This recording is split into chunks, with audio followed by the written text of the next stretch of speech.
కాలం నుంచి ఈ జీవాత్మ యొక్క సంసారంలో పడి కొట్టుకుంటుంది. మరి ఈ జీవాత్మకి ఆయన వచ్చి ఉద్ధరించాలి, ఈ జీవాత్మకి కావాల్సినటువంటి జ్ఞానాన్ని ప్రసాదించాలి అనేటువంటి ఆయనకి ఏమైనా బాధ్యతలు ఉన్నాయా? ఏమి లేవు.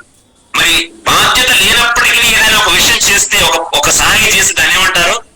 దాన్ని కృప అంటారు. అంటే అపారమైనటువంటి కృప కలిగినటువంటి వారు ఆయన. ఆ యొక్క కృప కూడా ఏంటి? అతర్క్యం. దాన్ని నువ్వు బుద్ధితో అర్థం చేసుకోలేవు. ఆ కృపను నువ్వు బుద్ధితో అర్థం చేసుకోలేవు. ఒక్కోసారి నీ జీవితంలో కృప ఏ విధంగా వస్తుంది? ఒక కష్టంలో రూపంలో కూడా రావచ్చు, ఒక శాపం రూపంలో కూడా రావచ్చు. కాబట్టి భగవంతుడి యొక్క కృప అపారమైంది మరియు అతర్క్యం, అంటే తర్కానికి పరమైంది.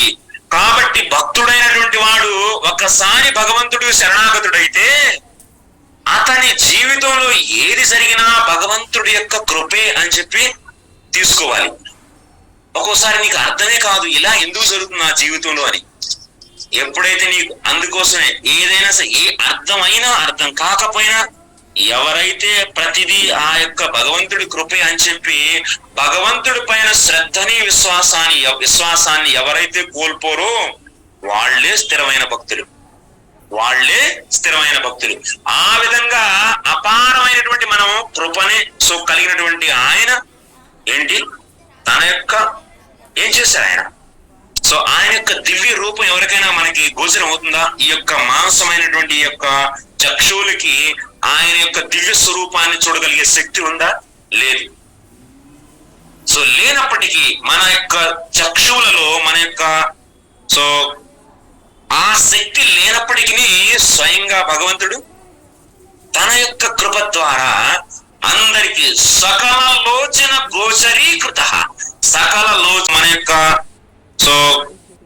ఆ శక్తి లేనప్పటికీ స్వయంగా భగవంతుడు తన యొక్క కృప ద్వారా అందరికి సకల లోచన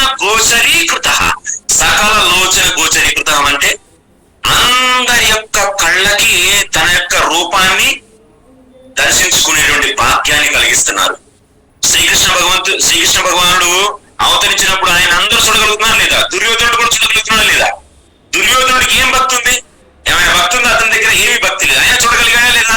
ఎంతో మంది ఆయన రథం తీసుకొని హస్తినాపురం నుంచి ద్వారకి వెళ్తున్నప్పుడు అందరూ చూస్తున్నారు లేదా? అందరూ చూస్తున్నారు. అందులో చాలా మంది భక్తులు కాదు కదా, అందరూ చూడగలుగుతున్నారా లేదా? చూడగలుగుతున్నారు. మరి ఏంటి? మరి ఈ యొక్క భౌతిక జగత్తులో ఎటువంటి మనుషులకి ఆయన కనపడకూడదు. ఆయన అవతరించినప్పుడు కూడా ఎవరు చూడకూడదు, ఎవరు చూడలేకపోవాలి. కానీ చూడగలుగుతున్నారంటే అర్థం ఏంటి? భగవంతుడి యొక్క కృపే. కానీ భగవంతుడు కూడా నీకు నాకు లాంటి మనిషి అని చెప్పి మనం ఆలోచిస్తే మన యొక్క మందబుద్ధి అది, మన యొక్క మూర్ఖత అది. ఆయన కృప వల్ల నీకు కనపడేటట్లు ఆయన తన రూపాన్ని ప్రకటింపజేస్తే మనం ఏంటి మూర్ఖులు ఏమనుకుంటాం? నీకు నాకు లాంటి మనిషి పుట్టిన మనిషి, ఆయనది దేహం మట్టిలో కలిసిపోయేది, ఆయన మనలాంటి నష్టమైనటువంటి దేహం కలిగిన వాడే అని చెప్పి కవిత్వాలు వల్లిస్తారు. ఈ దేవుళ్ళంతలో రాళ్ళు, ఈ పటాలన్నీ నాటకం, ఇదంతా బోర్డుకో అన్ని తీసుకెళ్లి తగలటండి. ఇదే నేర్చుకునేది. ఆ యొక్క భగవంతుడి యొక్క కృప ఇది. యాక్చువల్లీ ఆయనకి రావాల్సిన అవసరమే లేదు. యాక్చువల్లీ ఈ యొక్క భౌతిక జగత్తులో కేవలం తన భక్తుల్ని ప్రసన్నం చేయడం కోసం స్వయంగా అది కృప. యాక్చువల్లీ అపారమైనటువంటి ఆ యొక్క కృప వల్లే స్వయంగా భగవంతుడు